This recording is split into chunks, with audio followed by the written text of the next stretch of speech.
বাচ্চারা যখন এই স্কুইড গেমের লোকেরা আসবে তাদেরকে আমরা সাথে সাথে গুলি করে দিব। ঠিক আছে স্যার, চলো সবাই জোর বিজোর খেলা শুরু করে দাও। আজকে আমরা না, আজকে তোমরা খেলবা।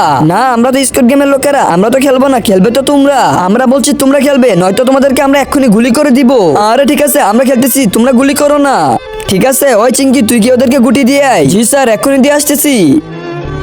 এই নাও গুটি, আর তোমরা এক্ষুনি খেলা শুরু করে দাও। ঠিক আছে ম্যাডাম। বল সোলজার, জোর নাকি বেজোর? এটা তো জোর হবে। আরে কি, ও তো জিতে গেছে। আজকে দেখবো কে শয়তানকে হারিয়ে মাকে জিতিয়ে দেয়। মাকে ভালোবাসলে ভিডিওটিতে লাইক করে দিয়ে চ্যানেলকে সাবস্ক্রাইব করে দাও। আর শয়তানকে ভালোবাসলে কিছুই করতে হবে না। ইয়ে, হ্যাঁ ক্যাপ্টেন, তুমি তো শেষ এবার। আরে সোলজার, ও এটা কি করলো? আরে বন্ধুরা, তোমরা কি দেখতে চাও আমি ধোনি স্যারকে কেন মেরেছি? তাহলে চ্যানেলকে সাবস্ক্রাইব করে দিয়ে কমেন্টে তাড়াতাড়ি পার্ট 2 লিখো।